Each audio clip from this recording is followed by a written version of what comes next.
Sur un plan politique, Nicolas Sarkozy, hier matin, a proposé que le président de la République réunisse un groupe de travail bipartisan. Je crois d'ailleurs qu'on s'oriente même vers quelque chose de commun à l'Assemblée nationale et au Sénat.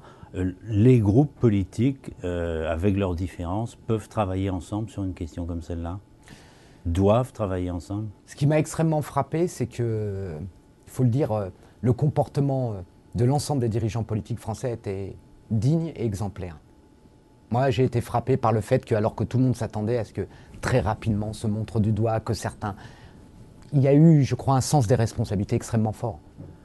Bien sûr, dans nos institutions, président de la République, Premier ministre, gouvernement, ministre de l'Intérieur, la gauche rassemblée, mais la droite aussi. Est-ce qu'une réunion politique suffit, même si elle est Pas une réunion, il faut un travail permanent. Il s'agit d'une lutte permanente. Imaginez, soyons très concrets, s'il n'y a pas ce travail en commun, s'il y a des élections qui approchent, vous arrivez avec des propositions à l'Assemblée nationale, parce que c'est le jeu de l'opposition.